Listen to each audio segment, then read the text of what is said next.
સમાચાર સવારમાં આપનું સ્વાગત છે। આજના તાજા અને મહત્વપૂર્ણ સમાચારો પર એક નજર કરીએ તે પહેલા ચેનલને સબસ્ક્રાઇબ કરી લો।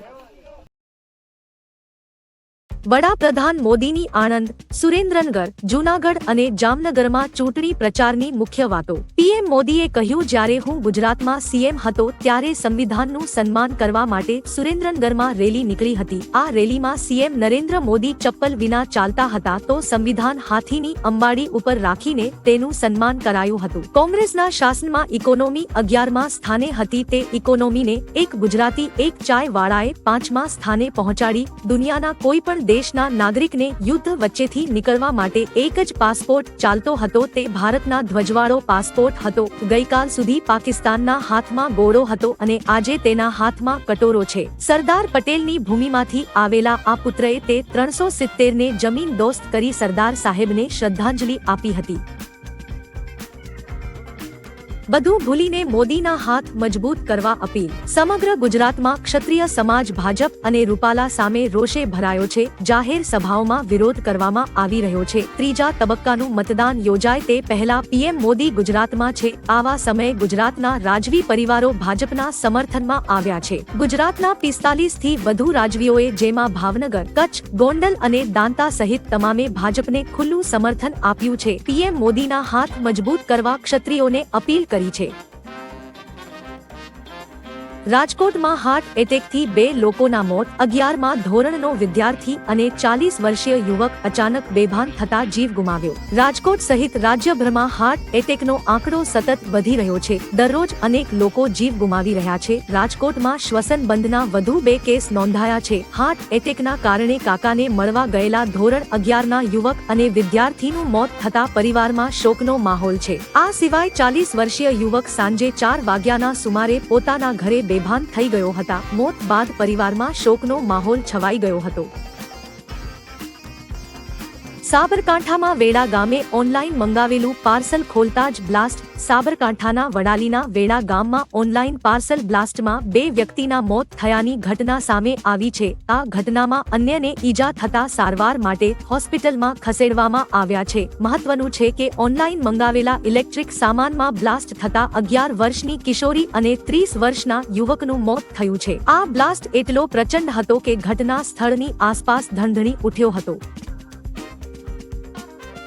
રાજકોટ પેલેસ ખાતે વિવિધ પ્રાંતના રાજવીઓની બેઠક। માંધાતાસિંહ જાડેજાએ કહ્યું, ભારતને એક સ્થિર અને મજબૂત સરકારની જરૂર છે। પત્રકાર પરિષદમાં માંધાતાસિંહ જાડેજાએ જણાવ્યું હતું કે રણજીત વિલાસમાં ઊંડાણપૂર્વકની ચર્ચા થઈ હતી, જેમાં 45 જેટલા રાજવી પરિવારોએ ભાગ લીધો હતો। Bhavnagar state, Gondal state, Kutch state અને દાંતા સ્ટેટ સહિતના સમર્થનના પત્રો મળ્યા છે। ભારતને એક સ્થિર અને મજબૂત સરકારની જરૂર છે। વર્તમાન 2024ની લોકસભાની ચૂંટણી સામાન્ય ચૂંટણી નથી। જ્યારે ઘાસમાં આગ લાગી હોય ત્યારે તેના પર પાણી છાંટીને અન્ય ઘાસને બચાવવું જોઈએ। રૂપાલાનો વિરોધ કરનારા તો કોંગ્રેસીઓ છે। આણંદના ભાજપના ધારાસભ્ય યોગેશ પટેલે કહ્યું કે પુરુષોત્તમ રૂપાલાની ટિપ્પણી મામલે શરૂ થયેલા વિરોધ પ્રદર્શનમાં કોઈ ક્ષત્રિયો સામેલ જ નથી। આ વિરોધ તો કોંગ્રેસીઓ કરી રહ્યા છે। આણંદના ભાજપ જિલ્લા પ્રમુખે પણ આવો દાવો કરતા જણાવ્યું હતું કે ભાજપનો વિરોધ કરનારા ક્ષત્રિયો છે જ નહીં, કોંગ્રેસના લોકો આ વિરોધ કરી રહ્યા છે। અમે મોદીના વિકાસના વિઝન પર આગળ વધી રહ્યા છીએ। પીએમ મોદીએ જામ સાહેબ સાથે મુલાકાત કરી। પીએમ મોદી ગઈકાલે હાલારના પ્રવાસે હતા। સભા સંબોધતા પહેલા પીએમ મોદીએ જામનગરના જામ સાહેબ સાથે મુલાકાત કરી હતી। જામ સાહેબે તેમને પાઘડી પહેરાવી હતી। જામ સાહેબ સાથેની આ મુલાકાત ઘણી રાજકીય રીતે સૂચક માનવામાં આવે છે, કેમ કે રાજકોટ સીટ પરના ઉમેદવાર પરસોત્તમ રૂપાલા સામે ક્ષત્રિયોનો રોષ ભારેલા અગ્નિ જેવી સ્થિતિ છે। ગઈકાલે ગુજરાતભરના રાજવીઓએ પીએમ મોદીને સમર્થન આપવા ક્ષત્રિયોને અપીલ કરી હતી। ક્ષત્રિયોના બલિદાન સામે મારું પદ કોઈ કામનું નહીં। પીએમ મોદી જામનગરમાં વિજય વિશ્વાસ સભા સંબોધી હતી। સભામાં કહ્યું કે ભૂચર મોરી યુદ્ધની વાત અને મને ક્ષત્રિયોએ સમાજના આગેવાનો નિમંત્રણ આપ્યું હતું। મને કોઈએ કાનમાં કહ્યું કે તમે નહીં આવો, જેની પાછળનું કારણ આપ્યું કે ગુજરાતના સીએમના કાનમાં એવું ભેળવ્યું છે કે આ સ્થળે જનારનું પદ રહેતું નથી। તો મેં કહ્યું કે આ બલિદાન સામે મારું પદ મહત્વનું નથી। હું ગયો અને કાર્યક્રમને વધાવ્યો। ચૂંટણીને લઈ સુમુલ ડેરીની મોટી જાહેરાત। ગુજરાતભરમાં વધુ મતદાન થાય તે માટે વિવિધ પહેલ કરવામાં આવી રહી છે। તામાં હવે સુમુલ ડેરી પણ જોડાઈ છે। વધુ મતદાન થાય તે હેતુથી ડેરીએ મોટી જાહેરાત કરી છે। જે દૂધ ઉત્પાદક વહેલા મતદાન કરશે તેને 1 લીટર દૂધ પર ₹1 વધુ આપશે। સુમુલ ડેરી જે મતદાનનું ચિહ્ન બતાવશે તેને ભેટ મેળશે। સુમુલ ડેરીના ડિરેક્ટર જયેશ પટેલે આની જાહેરાત કરી છે। આ પહેલથી 2.5 લાખ જેટલા દૂધ ઉત્પાદકોને મતદાન અંગે જાગૃત કરવાનો પ્રયાસ છે। પીએમ મોદીએ કોંગ્રેસને 3 પડકાર આપ્યા। પીએમ મોદીએ કહ્યું કે હું કોંગ્રેસને 3 પડકાર આપું છું કે તેઓ દેશને લેખિતમાં ગેરંટી આપે કે તે ધર્મના આધારે બંધારણને બદલી મુસલમાનોને અનામત ના આપે। બીજું, એસસી અને એસટીના લોકોને મળતા અનામતથી તેમને વંચિત નહીં રાખે। ત્રીજું, જે રાજ્યોમાં કોંગ્રેસની સરકાર છે તેઓ ક્યારેય વોટ બેંકની રાજનીતિ ના કરે અને બેકડોરથી ઓબીસીનો કોટા કાપીને મુસલમાનોને આરક્ષણ નહીં આપે। હું જાણું છું કોંગ્રેસ આ પડકાર ક્યારેય નહીં સ્વીકારે। પરસોત્તમ રૂપાલા માટે સારા સમાચાર। રાજવી માંધાતાસિંહે પીએમ મોદીને સમર્થન આપ્યું છે। તેમણે રાજકોટની રણજીત વિલાસ ખાતે યોજાયેલી રાજવીઓની પ્રેસ કોન્ફરન્સમાં કહ્યું હતું કે 2024ની ચૂંટણી સનાતન ધર્મ માટેની ચૂંટણી છે। તેમણે રૂપાલાના વિવાદ અંગે કહ્યું હતું કે સંકલન સમિતિ અને ભાજપ વચ્ચે સંવાદ ચાલુ છે। ટૂંક સમયમાં આ વિવાદનું નિરાકરણ આવશે। કહ્યું કે બધા સાથે મળીને પ્રચંડ પ્રચાર અને મતદાન કરીએ। અત્યારે સનાતન માટે સારો યુગ આવ્યો છે।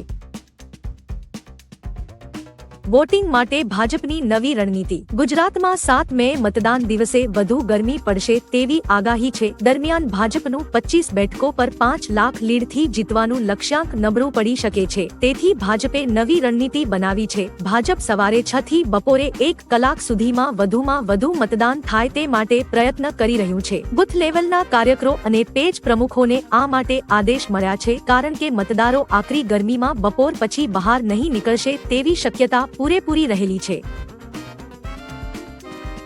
પીએમ મોદીએ લીધી કમલમની મુલાકાત। પીએમ મોદીએ ટ્વીટ કરી જણાવ્યું કે બનાસકાંઠા અને સાબરકાંઠામાં વિશાળ રેલીઓ પછી તેઓ ભાજપ પાર્ટી કાર્યાલય કમલમ ગયા હતા। તેઓએ સાથી કાર્યકર્તાઓ સાથે સમય વિતાવ્યો હતો। મોદીએ કાર્યકરો સાથે ચર્ચા કર્યાની અને કમલમની તસવીરો ટ્વિટર પર શેર કરી હતી। કમલમમાં પીએમની સાથે પ્રદેશ અધ્યક્ષ CR પાટીલ અને સીએમ ભૂપેન્દ્ર પટેલ પણ હાજર રહ્યા હતા। 100 વર્ષનો રેકોર્ડ ગરમીનો પારો 47 સેલ્સિયસને પાર। દેશના પૂર્વીય યુપી, બિહાર, ઝારખંડ, ઓડિશા અને બંગાળ જેવા રાજ્યમાં ભયંકર ગરમી પડી રહી છે। લોકો માટે ઘરની બહાર નીકળવું મુશ્કેલ બન્યું છે। આ વચ્ચે IMDએ મેમાં પણ તીવ્ર ગરમીની આગાહી કરી છે। ઘણી જગ્યાએ તાપમાનનો પારો 47 ડિગ્રી સુધી પહોંચ્યો છે। અલીપોર કોલકાતામાં 100 વર્ષનો રેકોર્ડ તૂટી ગયો। કલાઈ કુંડા બંગાળમાં 47.2 અને સિંહભૂમિ ઝારખંડમાં 47.1 ડિગ્રી તાપમાન નોંધાયું હતું।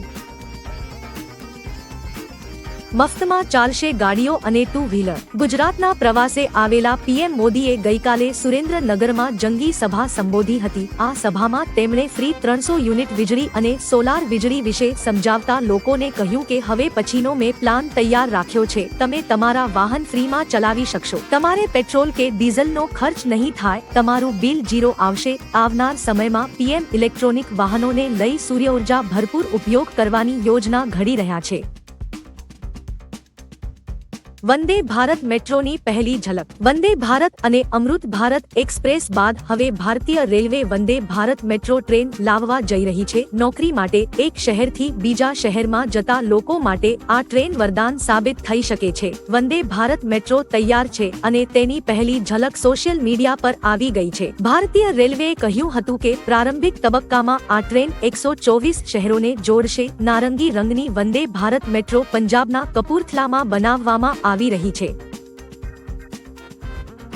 પીએમ મોદીની મતદાનની અનોખી પહેલ। પીએમ મોદીએ પહેલ કરતા કહ્યું કે આ વખતે મને 2 વસ્તુ જોઈએ। એક, મતદાનના તમારા ગામમાં બૂથમાં જેટલા રેકોર્ડ હોય તે બધા તૂટવા જોઈએ। વધારે મતદાન થવું જોઈએ। દરેક મતદાન બૂથમાં 25-30 મતદારો થાળી વગાડતા ગીત ગાતા જેમ પ્રભાતિયા ગાય એવી રીતે મતદાન બૂથમાં જાય। સવારે 10 વાગ્યા સુધીમાં આવા ઓછામાં ઓછા 30 સરઘસ નીકળવા જોઈએ। આનાથી પાકે પાયે મતદાનનો રેકોર્ડ તૂટશે। બીજું, એક પણ પોલિંગ બૂથમાં ભાજપ હારવું ના જોઈએ।